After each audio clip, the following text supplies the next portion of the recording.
ভাসমান বাজারে চলছে আমড়া বেচাকেনা। নৌকা থেকে কিনে জল ও স্থল পথে পাঠানো হচ্ছে দেশের বিভিন্ন এলাকায়। ভাদ্র মাসের শুরু থেকে ঝালকাঠিতে জমতে থাকে আমড়ার বেচাকেনা।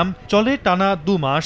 বর্তমানে জেলার সদর উপজেলার বিভিন্ন হাটে জমে উঠেছে এ ফলের বাজার। চলতি মৌসুমের শুরুতে 800 থেকে 1000 টাকা মন দরে পাইকারিতে আমড়া বিক্রি হচ্ছে। তবে এবছরের শুরুতে তীব্র খরা, অতিবৃষ্টি ও বন্যায় ফলন কম হওয়ায় দাম কিছুটা কম বলছেন বাগানীরা। 800, 900, 1000, 1100 টাকা এরকম দর আছে। যাত্রাবাড়ি, নারায়ণগঞ্জ, তারপর সেকশন, বাইপেল, কারণ বাজার আর চট্টগ্রাম এইসব এলাকায় আমাদের মাল সাপ্লাই হয়। কৃষি বিভাগ বলছে উৎপাদন খরচ কম হওয়ায় প্রতি বছরই বাড়ছে আমড়ার বাগান। ফলটি উৎপাদনে বাগানীদের নিয়মিত পরামর্শ দেয়া হচ্ছে।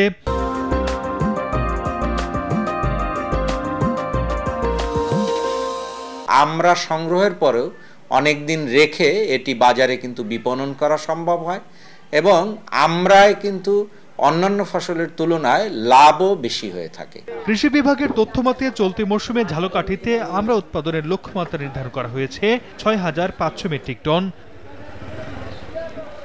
সময় সংবাদ, ঝালকাঠি।